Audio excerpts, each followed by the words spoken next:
এখন নিয়েছি লিকার চা আর এখানে আছে চিড়ে ভাজা। এটাই এখন আমরা, এটা হচ্ছে সকালবেলা খাবো চায়ের সাথে।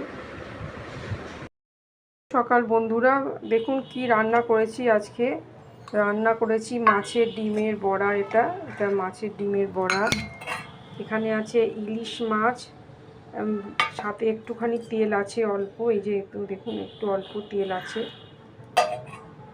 ইলিশ মাছটা দেখেছেন, আবার ডিম হয়ে গেছে, ডিম আর ইলিশ মাছ। যাই হোক, এখানে আছে উচ্ছে ভাতে, এখানে আছে পেঁপে ভাতে, আর আছে ঢেঁড়স সিদ্ধ। আর মিলেট আপনাদের কি দেখাবো, এটা তো আমরা খাই মিলেটটা। আর এখানে আছে মাছের ঝাল। প্লিজ বন্ধুরা লাইক শেয়ার কমেন্ট করবেন, পাশে থাকবেন, শেয়ার করে দেবেন, ভালো থাকবেন আপনারা।